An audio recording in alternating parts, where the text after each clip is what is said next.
I'm happy to introduce Matt Austin and Cathy Booth, who are doing these podcasts. I read somewhere that Matt said when he's at a bell tower, he's torn because he wants to ring, but he also wants to have conversations with interesting people that he sees in the bell tower. So with the podcast, he's been having conversations with interesting people and has been sharing those. And it's been great to hear. So I'm happy to hear what, I'm very thankful that they're here to present and happy to hear what they say. So Matt and Cathy, the floor is yours. Great, thank you very much, Tom, and thanks, Joseph, for getting this going, and thanks to the NAG, of course. And a huge thank you we've got to give to Cathy Booth for agreeing to come on. Tom approached me about this, and I'll admit I sort of, I was a little terrified at the thought of talking about it. I wasn't sure what we would talk about, but then I realized that, you know, there's another podcast we should talk about, Fun with Bells, hosted by Cathy Booth, and I thought it'd be really neat to see if I could get Cathy to come in here and she and I could just chat about what we do and answer any questions you all have. So with that, I will tell you that if you enjoy this presentation, any credit should go to Cathy because she's one of those people who's, you know, prepared and did things like make up a slide deck. And any blame, if you don't like it, should definitely come my way because I'm a bit more seat of the pants. Cathy. Could I just interrupt for a second? Yes. This is Bruce, President of the North American Guild. I just wanted to thank Cathy for taking time out and joining us late afternoon, I presume. For doing this, we very much appreciate it. We've had a full weekend and we continue today, and I thank you for taking time out. And Matt, you too, I appreciate you coming up with the idea and doing this as well. And if people were not aware, I was one of Cathy's subjects about a year ago, so it was a very enjoyable experience. And thank you again, and have a good session. Thank you. Great, thank you. Thank you, Bruce. And so Cathy, I kind of wanted to start by throwing a question to you, and it's a question I've had to field a couple times.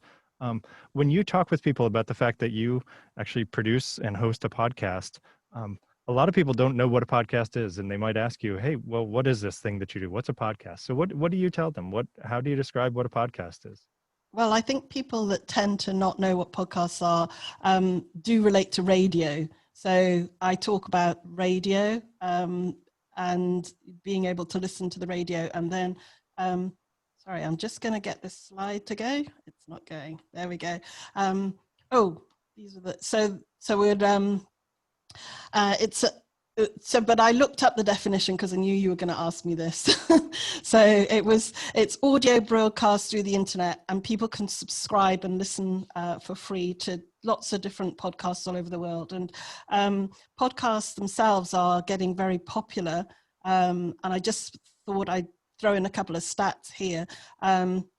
In the US, 55% of people have listened to a podcast at least once, up from 51% in 2019. And similar situation in the UK, where you've got the answer to a survey that says, do you listen to podcasts on a weekly basis? And you can see the stats here by age. And it's interesting in particular to me that it's young people that are listening to podcasts. So that comes in with why I do a podcast. But Mathew, I'd like to ask you, why did this is going to be a duel of people who are used to interviewing others for all of you to watch. So I'd like to ask you, why did you start up Treble's Gang? I'm going to answer that, but I just want to pull back the curtain a little bit and show some people. Keen-eyed observers may have noticed that you had to skip over a slide. You don't have to go back, but I wasn't lying when I said I tend to not be nearly as organized as Cathy. We do have a little bit of an outline. We're going to talk about what podcasts are and how we make our podcasts. And there are a couple of breaks in there for questions that we've intentionally put in. So do be sure to message things to Joseph or jot things down. But we do want to hear your questions. So to get to why I started the podcast. Yes. So there are a couple of different streams that came together. One was like Tom was saying, you know, every time I go ringing somewhere, there's this competing tension between I want to be ringing and I want to be working on my practice. But there are also fascinating people there who know a lot about ringing and who know a lot about other things. You know, there was a great virology discussion from some professional virologists at the pub last night. You know, that sort of thing.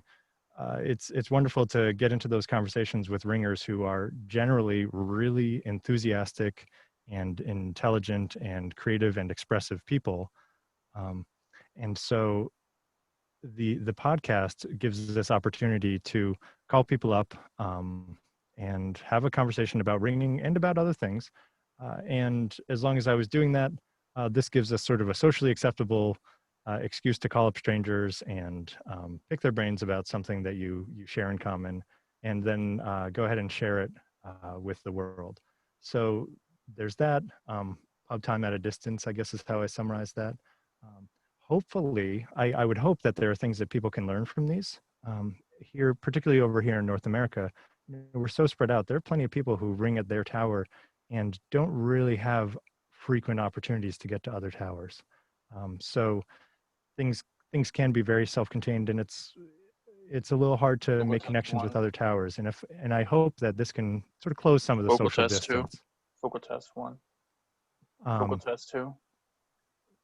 The other thing that happened was this, of course, I had this rattling around in the back of my head for about a year or so, and this spring, you know, we all got shut out of our towers, and we got shut out of some of our other hobbies, and it was really useful for me to have an excuse to go into my closet and shut the door and do something away from the other people who were also trying to go to school in my house. So that's where my impetus came from. How about you, Cathy? You're actually not a ringer, is that right? That's right. Yes. That's really interesting. I think the thing we have in common is that I find bell ringers fascinating, and the sort of group of people always very interesting to talk to. And I wanted my husband is the bell ringer in my family. He sort of lives and breathes bell ringing, and he is particularly keen on you know, sort of recruitment and retention of bell ringers and keeping it alive. And so I wanted to do the podcast to help with that. I mean, on a selfish point of view, it was a semi-retirement project, and I love new technology. I love trying out new things. And so I thought, you know, putting a podcast would be an interesting thing to do. But really it was with this idea of, you know, if somebody's just joining in ringing at a tower somewhere, getting them to know the ringing community, and you know, getting to know some of the fascinating people that I come across. Right. And on the recruiting and retention point, I think back to that slide you had with the stats about the age breakdowns of people who tend to listen to podcasts. And you know, when I'm driving around with my van full of teenagers going to other towers, someone plugs in one of their phones and we listen to music and we listen to podcasts. And two and a half years ago, some kid said, "Hey, you know, why don't we listen to some bell ringing podcast?" And this was, if I have the timing right, this was about either a month before you launched Fun with Bells, or it was the month that you did. But in any case, you know, we searched around and we couldn't find anything. So a bit of this is creating the thing that we wanted to listen to. But I know that for the audience that I interact with, you know, the teenagers, since I ring out of high school, you know, this is something that they were going to connect to in a way that they weren't necessarily going to go read some of the amazing articles and pull up some of the amazing resources that people have made over the last 20, 30 years. You know, if you look at the resources that are out there for bell ringing, it is obvious that at any stage of technology, immediately ringers have gone and said, "Oh, hey, here's a new way I can share what I know." You look at some, you know, webpage that somebody put together in 1988 that has a gigantic library of, you know, 1,000 things, and they've maintained it since then, and it's a wonderful resource. And so I just see this as a natural evolution there. As podcasts are really taking off in the last couple of years, particularly in the last couple of years, you know, here we are helping bell ringers share through this medium also. Absolutely. Absolutely. Good. I can't remember the next slide because I don't have the slide notes, but. So we were talking a little bit about our goals also, yes, when we were offline. Yes. And So your and so goals for are, me, you know, it was helping to again create one of these repositories where maybe, you know, people could learn something, and you know, while they're on a drive or while they're, you know, weeding the garden, they could hear, you know, somebody talk about the structure of a tower, or how they grew their band, or a particular method. And then again, that phrase really rings true for me: reducing the distance. You know, try to pull things together a little bit. We're, you know, it's, for me, it's a 2 or 3 hour drive to the nearest towers. And that's not at all uncommon around North America. So if we can, you know, find some more ways to make connections and make people feel like it's easy to make those connections, I think that'll be, I hope it'll be very helpful. that sounds really good. What do you have in mind when you're, you know, when you're in a period where it feels like it's just so much work, and you know, why am I doing this again? What are those goals that that Fun with Bells is aimed toward? Yes, I think I probably got the same. I've probably said this already about attracting, retaining new ringers, especially younger ringers. So it's interesting when you talk about the busload of teenagers, because I have a teenage son, but he doesn't listen to the podcast. So it would be good to get feedback from younger ringers on what they would like from the podcast. So if any are listening to this and they think, what would other people my age like, then, you know, it'd be great to get that feedback. Well, that's another thing that I wonder. You know, I have 3 young kids, and they also don't listen to the podcast. But my mother in retirement does listen to the podcast, even though she's not a ringer. So maybe what we'll actually end up doing is reversing the trend on those stats. We're bringing podcasts to a new audience. Yes, that could be true. Right. So to move on. Oh, it's questions. Whether there's any questions. So Joseph, have there been any particular questions coming in, or does anyone want to chime in? Right. So cool. Yeah. So Melissa, would you like to talk about these questions? Sure. Thanks, Joseph. My question was actually, I'm wondering, you mentioned that some people that you know don't listen to the podcast, and it's maybe appealed to other people.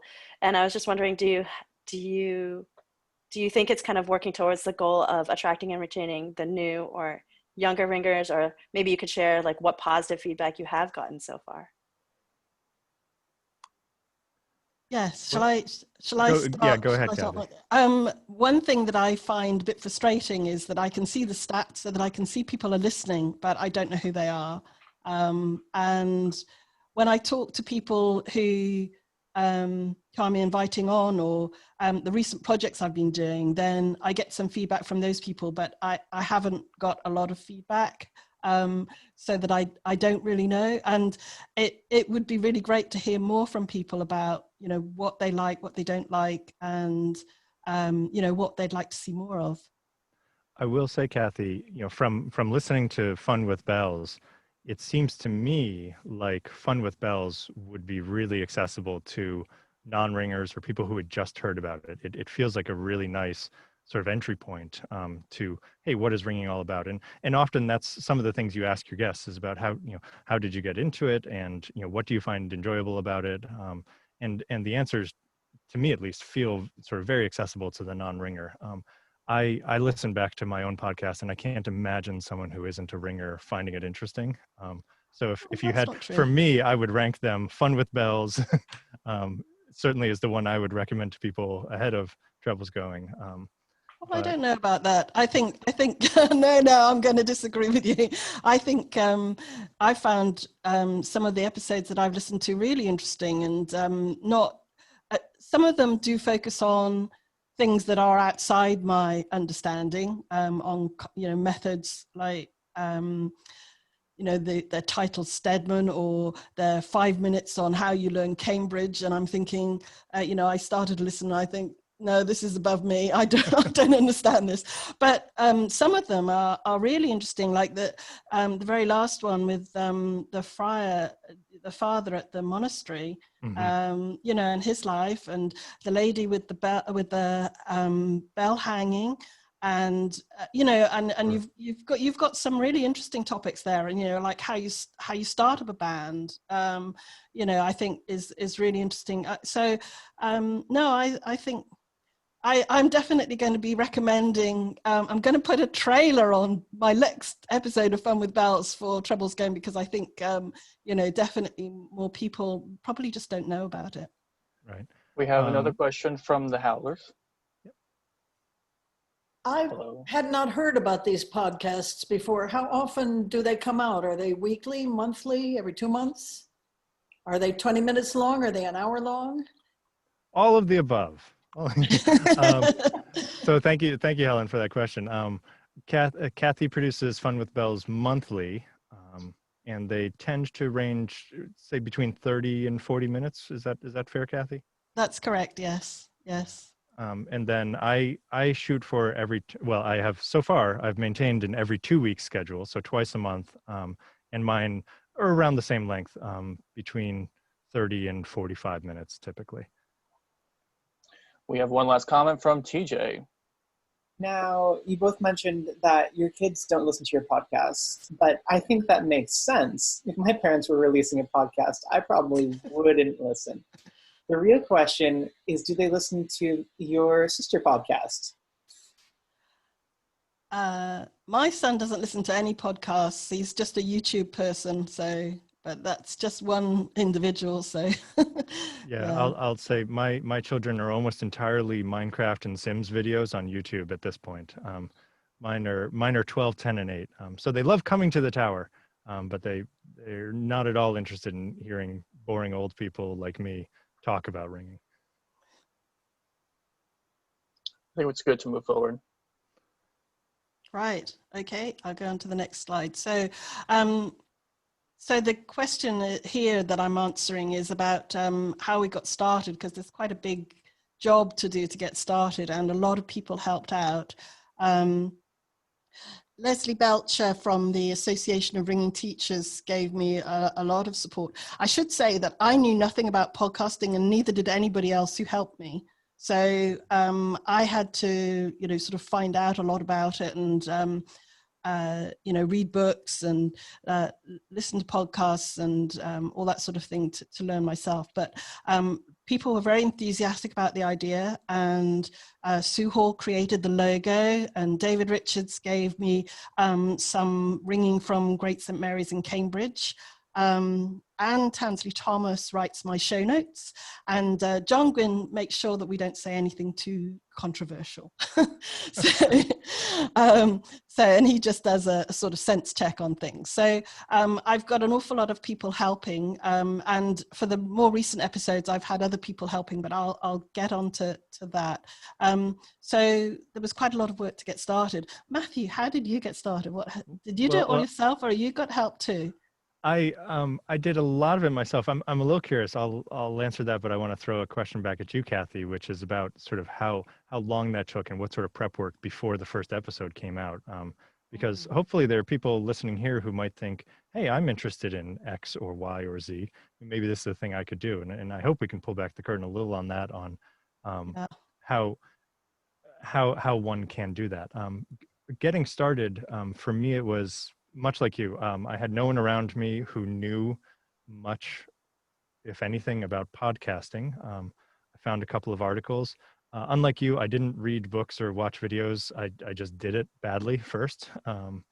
And I spent about a month, I would say, behind the scenes, sort of working and brainstorming, working on logos, playing around with recording equipment, which I'd never really worked with before, to do some tests, and then to put up a trailer. And as a little bit of a technical thing in the podcasting world, it's worth putting up a minute or so trailer a month or so before you really are thinking of launching, and lining up that first tranche of guests, to see what that workflow was going to be like. That was, for me, the big question was, is this a project that's going to be sustainable for me? Is this something I'm going to be able to devote the time to when we're not in lockdown? Or is this just going to be a quarantine project? How, before you launched your first episode, which I think was March of 2019, I want to say. Mm-hmm. How much, how long had you been thinking about it before then, and how long did that prep work go, and what did that look like?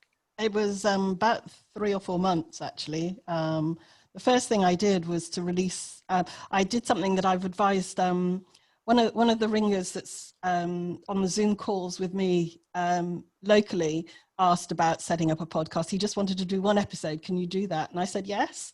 You can use Anchor, which is free, and you can just talk into your smartphone and it will record and publish a podcast episode for you. And I did that. I talked through all the things that I was learning about to start a podcast. So I did a little podcast called Starting a Podcast. And, a podcast. Yes. So, and it was on Anchor. So that was a free, easy way to get, just with my smartphone and with a free service. So if anybody's thinking of doing one, that's how you can do it. And then there was a lot of brainstorming. I practiced a lot with Nick Boyd, who was one of my first interviewees, and brainstormed a lot with Leslie, and got the guests lined up. And I launched, I think like you did, with quite a few episodes at the beginning. There were 3 in the first tranche, the first week. And to begin with, I was doing it every week, and I found that too much, so I reduced it to 1 a month. Mm-hmm. What about you? How did you said something about it? Did you think it was just going to be a quarantine project? I hope not. Are you going to carry on? I certainly am carrying on, and I'm enjoying it a lot. And I hope at least some other people are enjoying it, and people do keep coming back and downloading. I do want to give some thanks. I see you've got the slide up where there are some people who helped, particularly here at the school. One of the people in our tech department helped me think about even just what the model of setting up one's own website and integrating products from different companies looks like. Another person from our music department just, I sent him a first couple of things and said, hey, are there things you hear? Are there things I should be doing differently? And then I do want to mention the company that it turns out we both use for our podcast hosting. So there's basically what Cathy and I have to do is we have to create an audio file that then gets put up to a host who is specialized in hosting audio files and pushing it out to people. And the company that both of us, I'll tell you, I just sort of stumbled across, and I'm glad I did because I like them, is called Buzzsprout. And they are, I think they're optimized really for helping out people like at our scale.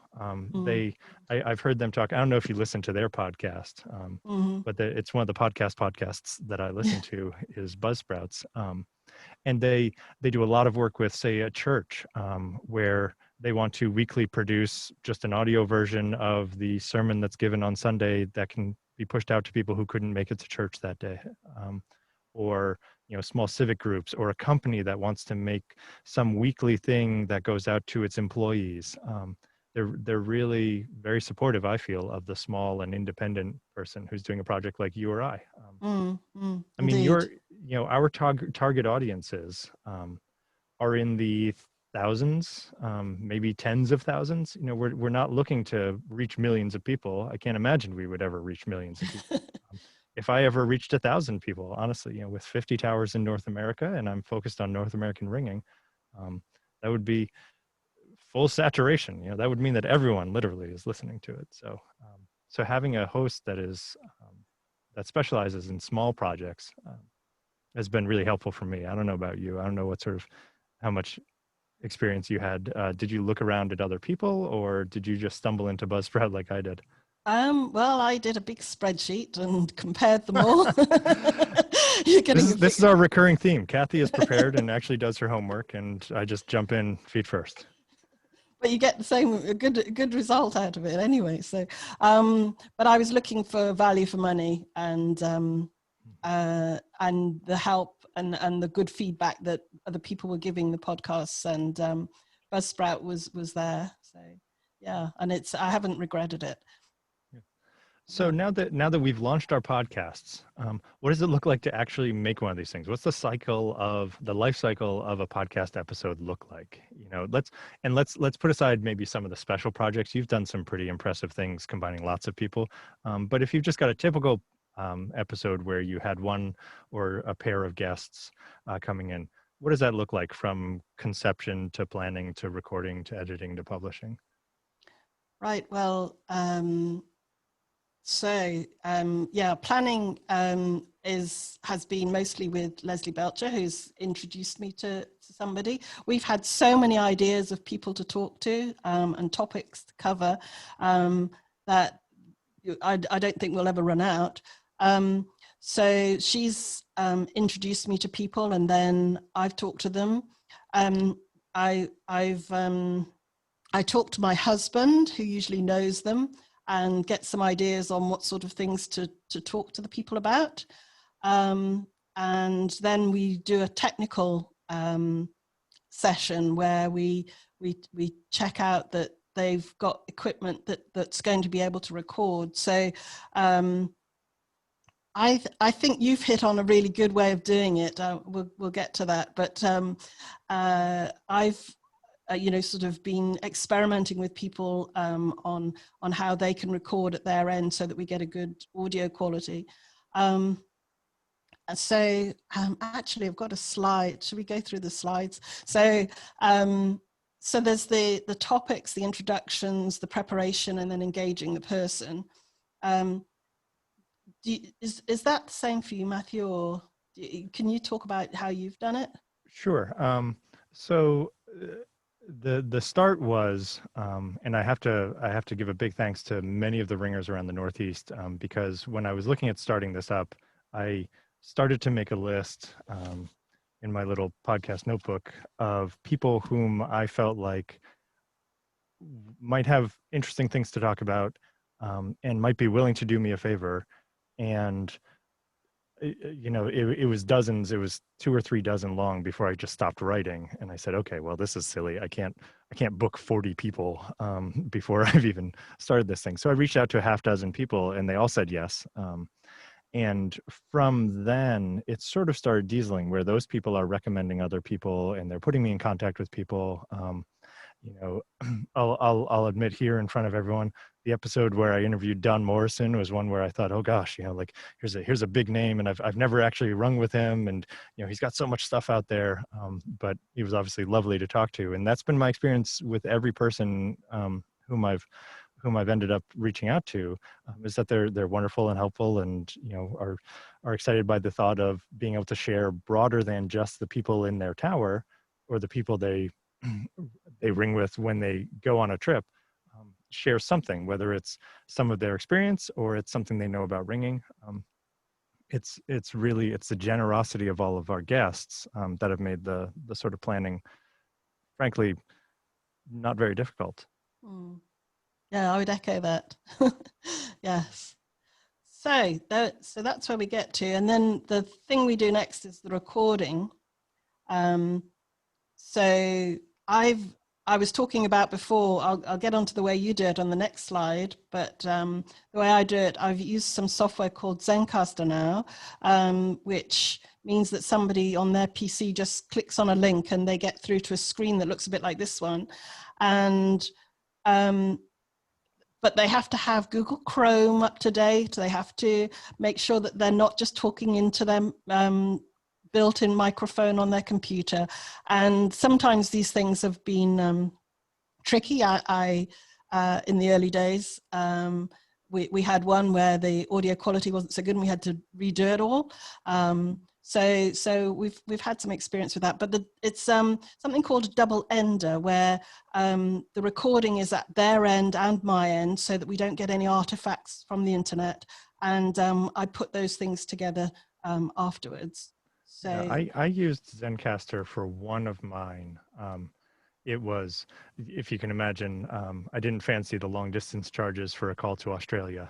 So I thought, let's go ahead and use Zencastr for that particular episode. And it did work really well. But it is a little bit more of a technical ask of the guest than I wanted to always have be making. So I use what you've pictured here on this slide. It's a particular soundboard. It's a little bit more than is really necessary. I don't want people to come away from seeing us sitting in front of our fancy little podcast mics and with our colorful soundboards thinking you have to go crazy. What you mentioned before about Anchor FM is absolutely correct. You know, you can use just your phone, and a lot of podcasters do that. Use some earbuds with a built-in mic and their own phone, and you get remarkably good quality for that level of technology. But I use the device you've got pictured here, and it allows me to plug my phone hardwired into the soundboard so that I'm recording multi-track off of my microphone from my side, and another track is the phone's output, so that my guest just has to pick up when I call them on the phone. It was important to me to make it super easy because I wanted there to be zero friction on their end. I didn't want to ask Joseph Gurkan if he was willing to talk about something and have him very happy, but then have it break down at the tech level for some reason. Yes, and I think that's very wise. I had one of my most important guests spend about an hour trying to get everything set up, and I felt so embarrassed. And I think this is a good solution. I have the Rodecaster Pro, but it's only just come out since I've been doing the podcast, so it wasn't there at the beginning. I think I'm going to switch because I think you know, the quality you're getting, the audio quality you're getting is good, and you know, it's a lot easier for people to dial in, like you're saying. So but I have used the Rodecaster Pro one time for the striking discussion we had at the art conference last year, well, in March this year, and it was super fun because people were there in person, and we were able to get the multi-track so that you can edit out coughs that somebody's making when somebody else is talking or cross-talking. So Colin Newman, Leslie Boyle and Stephanie Warboys were all experts on, you know, striking and teaching people how to strike and the importance of striking. And this was a fabulous discussion. So that's something that I really enjoyed, and I'm looking forward to, after COVID, doing that sort of thing again. Yeah, I had actually in the spring when I bought this particular soundboard, it's much more than is needed just for me to be sitting here and talking with someone on a phone. But I had in mind the thought that, hey, you know, could I bring this to an AGM, for instance? Could I fly out to Honolulu with this in my suitcase and maybe get 2 or 3 people all in one roundtable discussion? So next year, I guess. Yes, absolutely. It's something for us to look forward to. So ringers are looking forward to getting back up the tower. This is what I'm looking forward to. So, but again, for anyone who might be thinking that this is a thing they could be interested in, there's a bit of a chicken and egg thing that we always play around with the technology, because some people will tell you that no matter how good your content is, if it's hard to listen to and if it's not of a particular audio quality, people aren't going to get hooked. And others will tell you that it doesn't matter how good your audio quality is.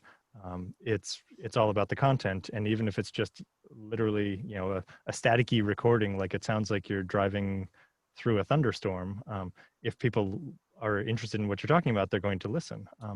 And so I think they do feed in on each other, but I think for me, I lean more towards, I want to make sure that I'm paying a lot of attention to the person who's talking, and I'm not fiddling around with the board too much while I'm recording, and make sure that we get a really sort of genuine conversation going.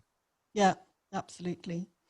The last way that I discovered that we can have recordings is by people speaking into their voice recorder app on their phone. And so we've been experimenting. I said near the beginning that I love technology and trying out new things. So we are going to go back to some of the interview type things, but more recently we've been doing some of these compilations, I call them, where people are doing their own recordings at home into their phone, and then we're putting it together. So that's the last way of recording that we've got. Yeah, and So, that's it's a really nice production to listen to. It's it's obviously a lot more work on the backside on your end, but you can put together some really nice things without the guest having to have done anything crazy. no, that's it. Yeah. So that's been fun. It's kind of taken off with the episode that's coming out in October. Well, I'll come to that. So speaking, by the way, of cutting together, say, one of your compilations, yes. when you're obviously you do some prep work and you interview someone or you have a roundtable discussion, and then there's all this work that has to be done afterwards, the production work. What sort of tasks are you doing then, and how long does that take you? Let's say for a half-hour episode, how much time do you think you end up spending sort of doing the editing side and the production side? I would say that it's like probably for a half-hour podcast, it's about 2 hours. 1 to 2 hours that I would be spending afterwards. What about you? It's pretty similar. I do. I know pretty well that it's limited to that because I do it almost exclusively while sitting in the parking lot after driving the carpool for my daughter's swim practices. So I throw the laptop in the backpack and I drive all the kids down and I sit out there while they're swimming, and I can usually get through an episode during their 2-hour swim practice. So it's one pass through at high speed, literally like 1.8 or 2x speed listening, to just get the cuts, cut off the conversation at the beginning before we really start. And if there's any place where we had to sort of stop because someone was coughing or getting a drink of water, making those real gross edits. And that's also when I make my notes. I'm taking notes while I'm listening to that for what will end up becoming, say, show notes, or notes on things that I want to maybe move around. I don't do too much of that though. And then one pass going through, like you say, checking sound levels and making sure you get rid of a cough or too many ums. I cut out about half of my ums. Like that one would have gone. See if it makes the final cut. Yes, my ums. I near the beginning, I was playing back. I think those starting a podcast episodes, I do lots of ums. And my husband said, you've got to cut those out. Those are too distracting. So I've spent a lot of time getting rid of mostly my ums. But yeah, I don't know about you, but I would say 3/4 of my editing is cutting myself out, actually. Yes, yes. Everything my guests have to say, tends to be wonderful. But sometimes I go off on crazy little tangents that are pointless. Yes, yes. Good.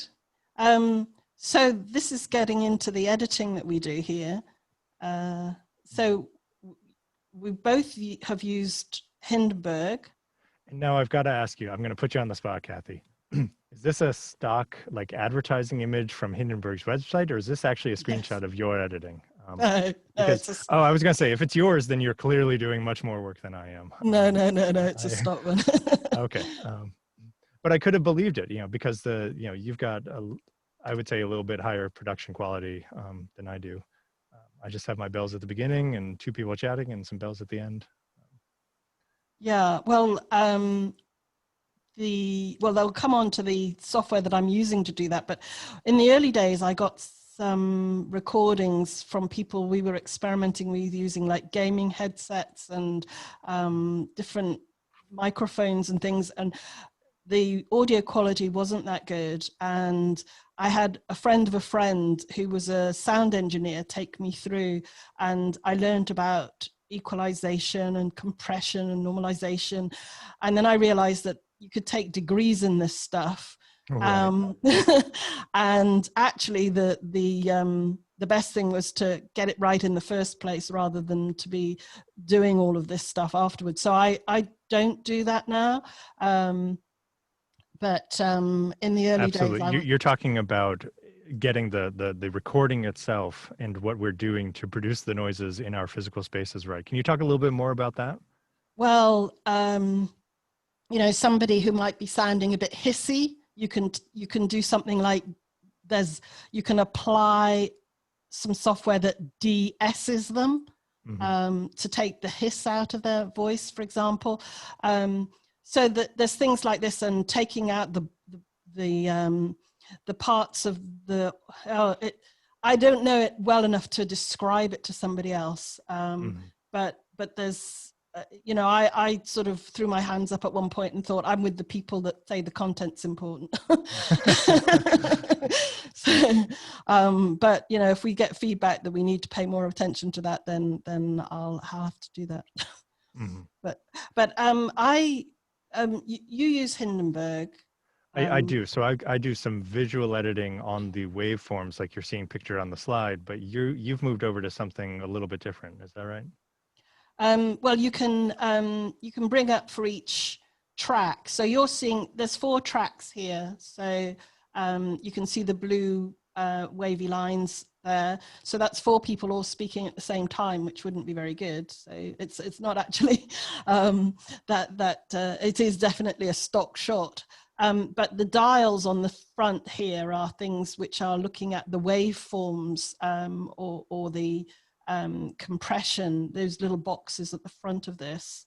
So those are the things that I started to try and learn about, and then I decided that in photography, for example, you've got, you know, people take a photograph. If they get a blurry image, then it's very difficult to make it sharp again. The trick is to try and make it sharp to begin with. So, you know, so although I started to learn about how you could maybe get it a little bit better, it's much better to start with. So with my guests now, I'm quite fussy that you know, they sound okay before I'll record them. So now you've been playing, though, is it true, recently with an editor called Descript? Yes, I'll flip through to that. There's Ferrite actually as well, which is one that I started in between. I'll go to Descript. Descript's interesting because it takes the mystery out of it. It all looks like these waveforms at the bottom, but actually with Descript, you can it does an automatic transcription. The transcription isn't perfect. It's not good enough to publish as a transcript, but it's good enough to go through and then just edit out what you don't want to be said. And you edit the text and it takes out the audio. So, right. And it does have an automatic take out all the ums at one stroke, which is amazing. So whereas before that would have taken me a long time to go through and edit out all the ums. So right. I really like this is where like the machine learning and artificial intelligence intersects with the audio world, because you're getting not only the automatic transcription, but every syllable is timestamped, so that if you go into that script and you want to remove the word, I don't know, discussion for some reason, if somebody repeated themselves or stammered a bit, you know, you highlight the text, you hit delete, and in the background, that section of audio is being cut out. Absolutely. It's revolutionized what I've done, and has made the compilations that I was talking about earlier so much easier to do, because you can move around whole blocks of text and you're reading the text rather than you know, I do listen to all the audio, but it's the text that I'm playing with now rather than the audio. Right. And I don't know about you, when looking at the waveforms, I've certainly gotten to the point where I can recognize a breath sound, or I can recognize a mouth click from the visual of the waveform, but I can't recognize the word discussion, or I can't recognize when someone has repeated a sentence, you know, off of the waveform. That's it. Yes. And the other one I just wanted to mention was this one called Ferrite, which is surprisingly, it's on an iPad. And this is 2 people talking. This is actually one of my interviews, not the stock shot. You can see that the first person is introducing the other person, saying hello, and then the other person saying hello, and then there's a little bit more with the question, and then it goes on here. And if there's a cough, you just use an Apple Pencil to just strike over it, and it gets rid of it. It's a much quicker way of getting rid of those crosstalks and ums that were a bit trickier in Hindenburg. Right. So I quite enjoy that. With Descript, you get 3 hours free transcription, but they count each person, each of the multi-tracks towards that time. Okay, so it's person hours. Yes. Okay, So, I see. and when you subscribe, you get 10 hours. Mhm. So if you're trying to limit that, then that's when I might use the iPad with Ferrite to edit it down so that it's just one audio track rather than multi-track. Sure. I don't do the multi-track in Descript. Interesting. Or when I was trying the 3 hours out, I did that. Right. Collapse it down to one track first, cut in half or cut in third, your billable hours. Absolutely. So Joseph, I don't know if we have any more questions coming in. Cathy and I were both willing to talk a little bit about sort of on the backside what it looks like, our listenerships and how people are accessing it, but we want to be mindful of people's time. So I think it's good to jump in and see if there are any questions. Yes. So I do have a question / comment, but even if anyone else has any comments or questions, please tell me. First off, Mathew, thank you for saying my last name correctly, Kirkan. Did you remember that since the last time we met? I remember that from, I think it was 2 nights ago, the session, when you introduced yourself, I thought, that's going to come in handy in about 36 hours. Nice. So you brought up an interesting topic about you want to have a discussion with people who are like experts in a certain field or their idea, but they might not be expert in this technology. You know, Cathy was saying like maybe they're not as equipped to handle this, you know, going on Zoom or accessing Zencaster and such. I wonder if there are ways, like, if there are ways to hinder those obstacles. What ways do you try to convince them it's okay, it's okay that you don't have to do all this stuff? You know what I mean? Like, how do you support that? Well, I think Mathew's got the best option because he just says all you have to do is pick up your phone. So people aren't, it's me that's put people through the ringer on this. But my job at the moment is kind of IT support. So I'm quite used to helping people through that. And everybody's been so enthusiastic about being a guest on the podcast that they've sort of born with it. So it's just talking people through. But I think Mathew's got the right idea. I will say there is one other ask I make of my guests, and that's to see if they can do something about the space that they're in while they're on that conversation. I ask them not to stand in their glass-doored shower while having the conversation, because that would be a very live space and it'd be a lot of reverb. I ask them rather to go, say, to their bedroom or their living room and make sure that the curtains are drawn. And also just, to have a glass or two of water beforehand and one on hand during, because things like that, again, getting the initial recording cleaner and cleaner just makes everything so much easier. Right. Great. We have a question from Melissa. I got to find you. Here we go. Hi, Melissa. Hi again. Thanks for the talk. It was very fun to listen to. So I actually had 2 questions, one of which I told Joseph. So you obviously spend a lot of time and it does cost something. So do you have a Patreon as well to like get hopefully some money back into this? I'm happy to disclose the financials. I'll let Cathy think about how much you're willing to share. So first of all, it doesn't cost that much. All told, I'm looking at something like $15 or $20 a month on the web hosting service and the audio hosting service and 1 or 2 other things. I've got it all written down somewhere. I don't actually remember. And I do not have a Patreon. I do have a store, a merch section on my website, which I believe has sold exclusively to people named Austin at this point. I know that my mother did buy a t-shirt and my wife bought me a sweatshirt and the kids t-shirts. And then honestly, I'm at that level, I'm perfectly, this is sort of a fun project for me. I don't go to the movies, that's 1 movie ticket and a soda per month cost. So I'm perfectly happy to support this. But if people wanted to help out, wouldn't turn that away. But it's not a huge hardship, so I wouldn't want anyone to think that I need any help putting this together. How about you, Cathy? Are you financially supported in any way? I am a little bit. Art will pay for the Buzzsprout and the Zencaster subscriptions for me.